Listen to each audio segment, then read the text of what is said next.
चलिए दोस्तों, आज नया मांगे स्टार्ट करते हैं। एक लड़की ने ट्रॉल कार को सूचना दी कि पास की गली में एक लड़की खतरे में है। पुलिस ने महिला को दी गई जानकारी के लिए धन्यवाद दिया और उसे बोल दिया कि वे इससे निपट लेंगे। लड़की ने संतुष्ट होकर अपना सिर हिलाया और पुलिस की गाड़ी से दूर चली गई। गाड़ी चला रहे पॉलिक ने राहत की सांस ली और अपने साथी की ओर देखा।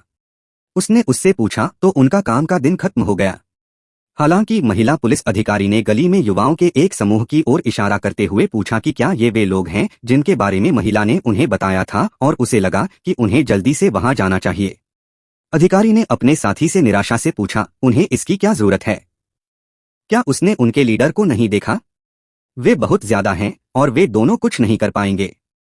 फिर लड़की ने बैकअप के लिए कॉल करने का सुझाव दिया, जिस पर पुलिस ने जवाब दिया कि ये लोग लड़की के साथ बस खेलेंगे, फिर उसे छोड़ देंगे और उसे चिंता करने की कोई बात नहीं है। यह यहाँ ऐसा पहला मामला नहीं है और ज्यादा प्रॉब्लम पैदा करने की कोई जरूरत नहीं है। अचानक पुलिस ऑफिसर ने अचानक से किसी के कदमों की आवाज सुनी और एक आवाज जो गुंडों से लड़की को छोड़ने की मांग कर रही थी। यह एक अननोन पुलिस ऑफिसर था जो लड़की के लिए खड़ा था। यूज ग्रुप के लीडर ने हैरानी से उसकी ओर देखा और पूछा कि वह क्या चाहता है। यंग पुलिस ऑफिसर ने लड़की को छोड़ने का आदेश दिया। इस गुस्ताखी से यूज ग्रुप का लीडर धीरे धीरे अकेले पुलिस वाले के पास पहुंचा। उसने बेदर्दी से सिगरेट का धुआं उसके चेहरे पर उड़ाया और पूछा कि अगर वह उस महिला को अकेला छोड़ने का मन नहीं करता तो वह उसके साथ क्या करेगा। पुलिस वाला ने तेजी से उस बदमाश आदमी के जबड़े पर मुक्का मारा। उसकी आंखें पीछे की ओर मुड़ गईं और खून चारों तरफ फैल गया। सिगरेट उसके मुंह से गिर गई और फुफकारते हुए डामर पर गिर गया। उस ग्रुप के लीडर ने अपने हाथों से अपना चेहरा ढकते हुए एक लंबी चीख मारी, जबकि पुलिस वाला शांत खड़ा होकर उसे देख रहा था। इस घटना ने न केवल कार में बैठे घूमते फिरते पुलिस वालों को ही नहीं बल्कि स्वयं गंडन को भी चौंका दिया, जो एक पल के लिए स्पीचलेस रह गए। और यंग पुलिस ऑफिसर ने लीडर की ओर मुड़ते हुए कहा कि चूंकि वह लड़की को अकेला नहीं छोड़ना चाहता था, इसलिए उसे यह सब सहना पड़ेगा। लीडर ने अपने पैरों पर खड़े होने के लिए संघर्ष किया और अपने घुटनों पर बैठ गया और पुलिस ऑफिसर को नफरत से घूरने लगा। फिर अपनी आखिरी ताकत के साथ उस लीडर ने मुक्कों से उस पर हमला किया। हालांकि उसने तुरंत ही नाक पर मुक्का मारकर जवाबी हमला किया। इस शक्तिशाली प्रहार से लीडर कई मीटर दूर जा गिरा। यंग पुलिस ऑफिसर पूरी तरह से कॉन्सेंट्रेट कर रहा था और उसने अपनी सावधानी नहीं छोड़ी। पेट्रोल कार में बैठा पुलिस ऑफिसर उसकी हरकतों को हैरानी से देख रहा था। वह अपने डिफीटेड राइवल के ऊपर खड़ा था और अपनी चोटिल बाह को रगड़ रहा था। लीडर ने अपनी छाती में हाथ डाला। उसने चाकू निकाला और पुलिस ऑफिसर से कहा कि मैं उसे मार दूंगा। अजनबी ने शांति से उससे पूछा कि क्या उसने पहले कभी किसी का मर्डर की है। लीडर ने कहा कि वह पहले भी कई बार मर्डर कर चुका है और अब अगला नंबर पुलिस वाले का होगा। लेकिन युवक ने शांति से जवाब दिया कि वह झूठ बोल रहा है। लीडर के पास जाकर पूरे विश्वास के साथ कहा कि उसने कभी किसी इंसान का मर्डर नहीं की है, क्योंकि उसकी निगाहें किसी ऐसे व्यक्ति की तरह नहीं थीं जिसने मर्डर किया हो। लीडर ने दांत पीसते हुए उससे पूछा कि क्या वह वाकई सोचता है कि उसके पास उसे मारने की ताकत नहीं है। पुलिस वाले ने गैंगस्टर से कहा कि आगे बढ़ो और उसे मार डालो। उसके बाद उसने जबरदस्ती लीडर का हाथ पकड़ लिया और अपने हाथ में चाकू को अपनी छाती पर दबा लिया। पुलिस वाले ने लीडर की आंखों में भयानक नजर से देखा और कहा कि अगर वह उसे नहीं मार सकता तो सब कुछ अलग होगा। लीडर डर के मारे पीछे हट गया। यंग पुलिस ऑफिसर ने दोहराया कि अगर वह उसे नहीं मार सकता तो वह लीडर को मार देगा। लीडर को एहसास हुआ कि यह आदमी झूठ नहीं बोल रहा है। लीडर के हाथ से चाकू गिर गया और फुटपाथ पर गिर गया। कांपते हुए उसने पुलिस वाले से पूछा कि आखिर वह कौन है। पुलिस वाले ने उसका कंधा पकड़ा और उसकी उंगलियां तब तक दबाईं जब तक कि उसमें दर्द न होने लगे। उसने जवाब दिया कि वह ही है जो उसके जैसे बदमाशों का शिकार करता है। लीडर दर्द से बुरी तरह चिल्लाया। एक हफ्ते पहले इंचियोन बंदरगाह पर कुछ प्रोग्राम्स हो रहे थे। एक आदमी एक कंटेनर के पास आया जो बड़ी संख्या में यहां मौजूद थे। उसने दरवाजे के हैंडल को जोर से पकड़ा और पैनल खोल दिए। अंदर क्रिमिनल लोगों का एक बड़ा ग्रुप उसका इंतजार कर रहा था। नया आने वाला एक इनफेमस किलर था जिसे ब्राइट दिसंबर के नाम से जाना जाता था, जिसने बड़बड़ाते हुए कहा कि ऐसा लगता है कि सभी पहले से ही वहां मौजूद थे। अक्टूबर नाम के लाल बालों वाले किलर ने अपने कोलीग से पूछा कि वह इतनी देर से क्यों आया। वह इस मामले में इसलिए शामिल हुआ क्योंकि यह उसका आखिरी मिशन था, जिस पर ब्राइट दिसंबर ने जवाब दिया कि वह एग्जैजरेटिंग कर रहा है और वह इतनी देर से आया है। ब्राइट दिसंबर ने पूछा, यह किस तरह का काम है? अक्टूबर ने आंखें सिकोड़ते हुए जवाब दिया कि बोधिसत्व ने उसके साथ काम करने के लिए कहा था। उस समय ब्राइट दिसंबर के पीछे एक आदमी दिखाई दिया जिसके हाथ में एक जंजीर थी। उसने चालाकी से इसके गले में डाल दिया। हालांकि ब्राइट दिसंबर ने समय रहते खुद को घुटने का मौका नहीं दिया। उसने चालाकी से हत्यारे से चेन छीन ली और उसे बेहोश कर दिया। अपनी चेन खड़खड़ाते हुए ब्राइट दिसंबर ने अक्टूबर से पूछा कि इसका क्या मतलब है। उसने उदासीनता से कंधे उचकाते हुए कहा कि यह बस एक काम है। इसे महान हत्यारे ब्राइट दिसंबर को खत्म करने का मिशन कहा जाता है। उसके बाद पूरा ग्रुप उस पर टूट पड़ा। ब्राइट दिसंबर ने चाकूधारी किलर से खुद को बचाने के लिए जब्त की गई चेन का इस्तेमाल किया। उसने एक चेन निकाली और उस आदमी का गला घोंट दिया। एक और किलर ब्राइट दिसंबर पर कुल्हाड़ी लेकर टूट पड़ा। वह बड़ी मुश्किल से इस खतरनाक वार से बच पाया। धारदार ब्लेड उसके सिर से बस कुछ सेंटीमीटर की दूरी से गुजरा। हालांकि ब्राइट दिसंबर ने किलर को निहत्था कर दिया और उसके सिर पर वार करके उसे मार गिराया। कुछ किलर एक्शन से बाहर हो गए और खून से लथपथ होकर कंटेनर के नीचे पड़े रहे, जबकि दूसरे ने ब्राइट दिसंबर तक पहुंचने की नाकाम कोशिश की। ब्राइट दिसंबर ने एक बदमाश के गले में चेन लपेटी, लेकिन बमुश्किल उसका गला घोंटने में कामयाब रहा। वह घरघराहट और खून के छींटे खाते हुए मर गया। ब्राइट दिसंबर ने निर्णायक और कठोरता से काम किया, पूरे ग्रुप से निपट लिया। अक्टूबर ने अपने ब्राइट दिसंबर को गुस्से से घूरा। इस बीच ब्राइट दिसंबर ने आखिरी किलर को मार डाला और अक्टूबर का सामना करने के लिए मुड़ा। उसने पूछा, क्या वह वही था जिसने उसे मारने के लिए इतना बड़ा ग्रुप इकट्ठा किया था? अक्टूबर ने गंदी गालियां दी और अपना हाथ अपने कपड़ों के नीचे दबा लिया। अक्टूबर ने ब्राइट दिसंबर के चेहरे पर बंदूक तान दी और कहा कि बेशक उसे बंदूकों का बहुत सम्मान नहीं है, लेकिन अब उसके पास कोई और विकल्प नहीं था। अक्टूबर ने स्वीकार किया कि यह बोधिसत्व का आदेश था। उसे बेकार लोगों से छुटकारा पाना था और जब उसे सफाई करने का मन नहीं करता तो वह बंदूक का इस्तेमाल करता है।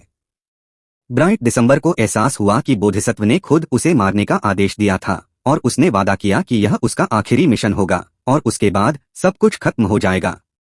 अक्टूबर ने डिस्गस्टिंग स्माइल करते हुए ब्राइट दिसंबर को सलाह दी कि वह नरक में उससे पूछे कि उसने जो किया वह क्यों किया।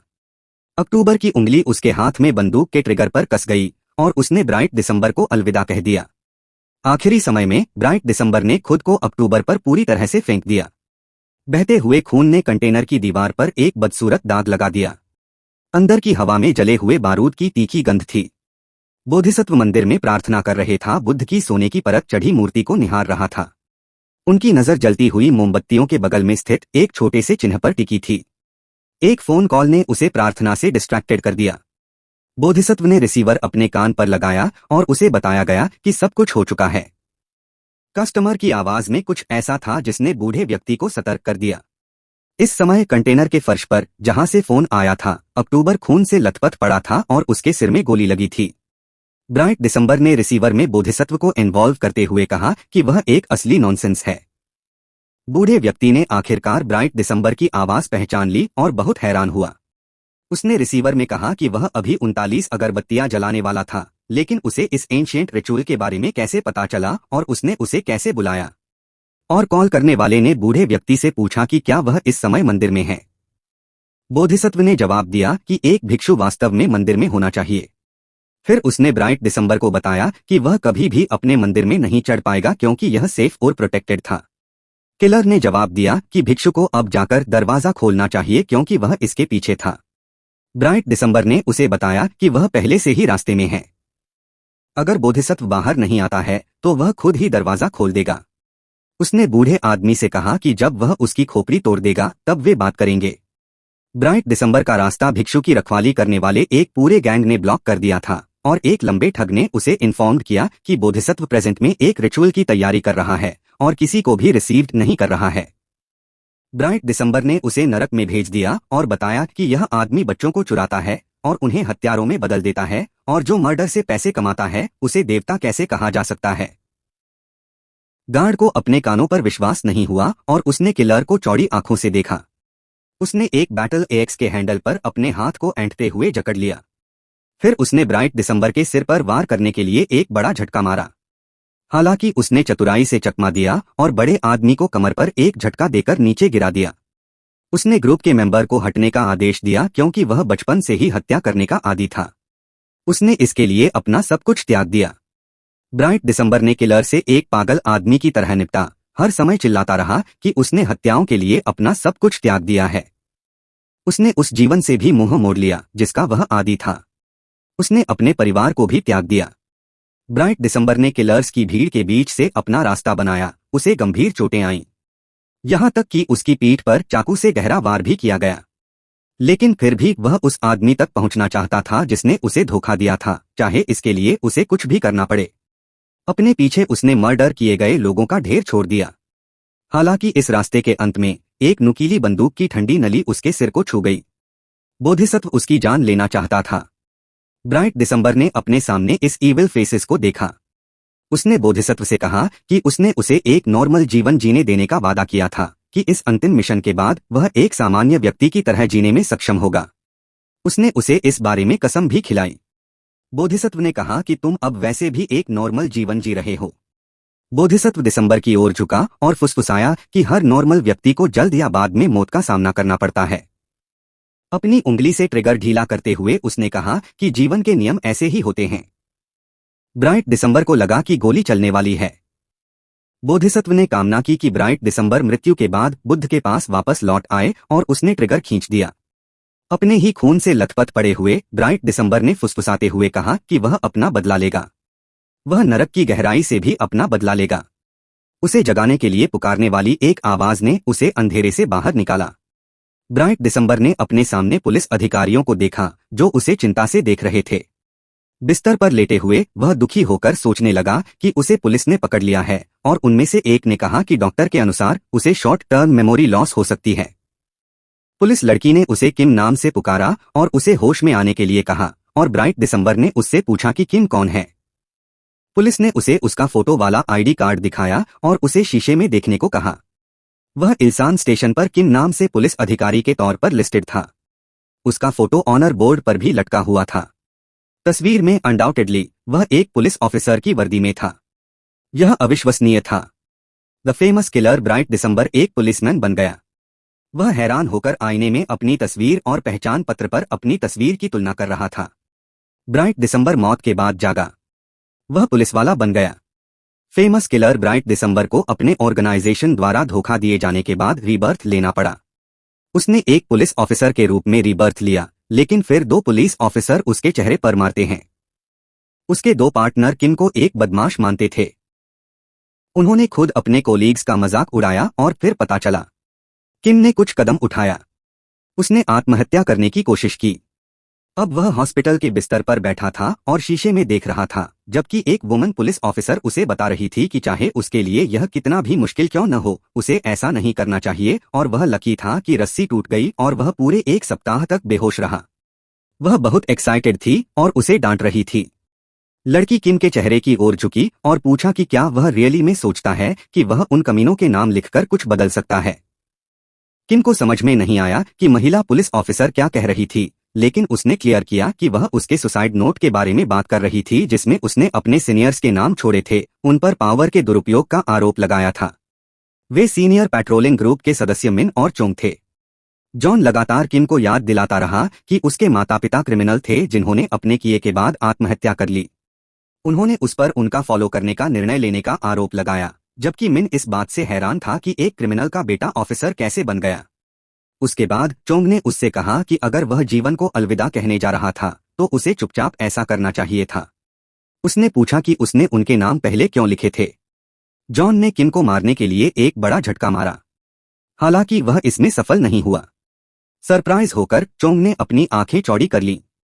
किम ने उसका हाथ पकड़ लिया और सीनियर पेट्रोल ने किम से पूछा कि क्या वह पागल हो गया है। उसकी हिम्मत कैसे हुई कि वह उसका विरोध करे। उसने महिला पुलिस ऑफिसर को, जो घुटनों के बल बैठी थी, चू कहकर संबोधित किया। उसने उससे पूछा कि क्या किम की हरकतों को किसी सीनियर की हत्या का प्रयास माना जा सकता है, लेकिन लड़की ने जवाब दिया कि उसने कुछ नहीं देखा। उसने मजाक में पूछा कि क्या वह वाकई कुछ नहीं देख पा रही है। वह झुक गया और लड़की के बालों को पकड़ते हुए कहा कि वह उसकी खातिर उठ सकती है। उस पल किम मिन की पीठ के पीछे दिखाई दिया।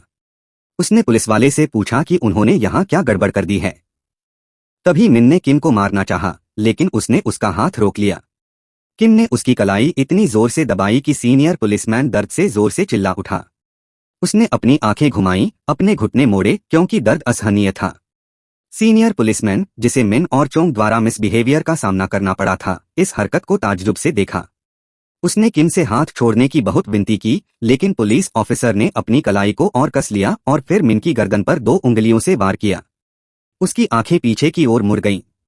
वह बेहोश होकर जमीन पर गिर पड़ा और इस प्रोसेस में उसकी वर्दी की टोपी भी गिर गई।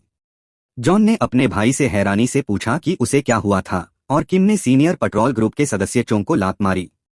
चोंग के बूट का पंजा सीधे उसकी कमर में जा लगा। इस दर्दनाक वार से सीनियर पेट्रोलमैन की आंखों में आंसू आ गए। वह चीख पड़ा और उसके मुंह से झाग निकलने लगा। दोनों अब जमीन पर कराहते हुए पड़े थे, जबकि पुलिस ऑफिसर, जो अभी अभी उनके द्वारा अपमानित हुए थे, डर और सम्मान के साथ किम को देख रहे थे। चू ने उस पर अपनी उंगली उठाई और फुसफुसाते हुए कहा कि वह एक असली किलर है। किम ने लड़की को अफसोस के साथ देखा और कुछ नहीं कहा। सीनियर पुलिसमैन हा ने सभी पुलिस अधिकारियों को एक बैठक में बुलाया।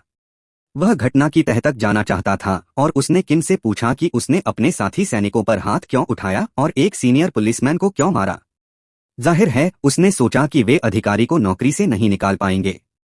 हा ने किम की डिसमिसल के इश्यूज से पर्सोनाली निपटने का वादा किया और उसे बाहर जाने का आदेश दिया। किम सड़क पर चला गया और गजेबो में एक बेंच पर बैठकर सोचने लगा कि ये सुअर कितने बकवास हैं। वह एक जगह पर नजर गड़ाए हुए था और सोच रहा था। जो कुछ भी हुआ उसके बाद चू उसके पास आई। उसने उससे पूछा कि क्या वह पागल हो गया है, जिस पर किम ने जवाब दिया कि यह सिर्फ सेल्फ डिफेंस थी। एक अन्य पुलिस ऑफिसर, जिसे मिन और जोंग भाइयों ने अपमानित किया था, किम को याद दिलाया कि इन लोगों को एक साइना जनरल द्वारा रिजर्व किया जा रहा था।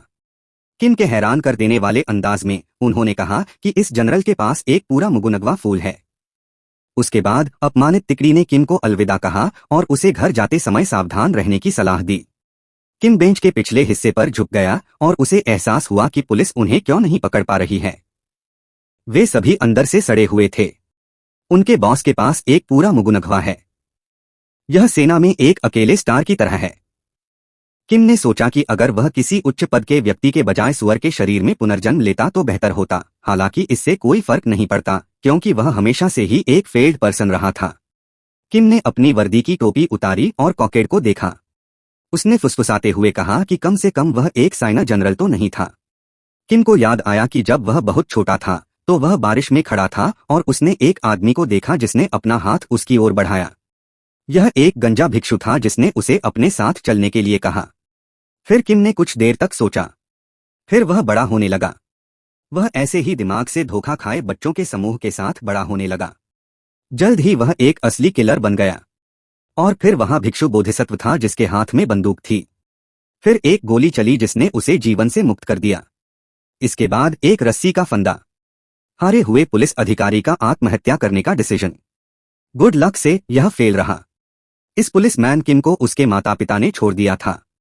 वह सामूहिक विश्वासघात से गुजर रहा था और जीवन से हिसाब चुकता करना चाहता था। किम ने उस व्यक्ति की तस्वीर देखी जिसका शरीर अब उसके पास था और सोचा कि अब वह भी ऐसी ही स्थिति में है। उसने यह भी सोचा कि वह अपनी किस्मत को दोहराना चाहता है। ग्योंगगिडो में वेस्टर्न पुलिस विभाग की इमारत अंदर और बाहर से खूब जगमगा रही थी। विशाल ऑफिस में एक आदमी बैठा था जिसके ट्यूनिक्स पर सोने की पट्टियां थीं। यह साइना जनरल जोंग थे जो क्लासिफाइड फाइलों की रिव्यू कर रहे थे। अचानक जनरल ने अपने पीछे एक शांत आवाज सुनी जो उसे बता रही थी कि वे लंबे समय से एक दूसरे से नहीं मिले थे। गहरे रंग के हुड वाले कपड़े पहने अजनबी ने जनरल से पूछा कि वह इतने समय से कैसे था। जोंग ने उससे पूछा कि मामला क्या है और वह क्या चाहता है। उस आदमी ने जनरल की गर्दन पर एक नुकीली पेंसिल रखी और कहा कि उन्हें बात करनी है। जोंग ने पूछा कि वह कौन है और अजनबी ने जवाब दिया कि वह ब्राइट दिसंबर है। खुद को ब्राइट दिसंबर कहने वाला आदमी जनरल के पीछे खड़ा रहा, जो अपनी मेज के सामने एक कुर्सी पर बैठा था। थोड़ी देर बाद ब्राइट दिसंबर की कहानी सुनने के बाद और पहले से ही नरम सोफे पर बैठे जनरल चूजून ने फेथफुली कहा कि उन्होंने कभी ऐसा आदमी नहीं देखा था। यहीं पर ये एपिसोड ख़त्म होता है। दोस्तों हमारे चैनल को सब्सक्राइब कीजिए।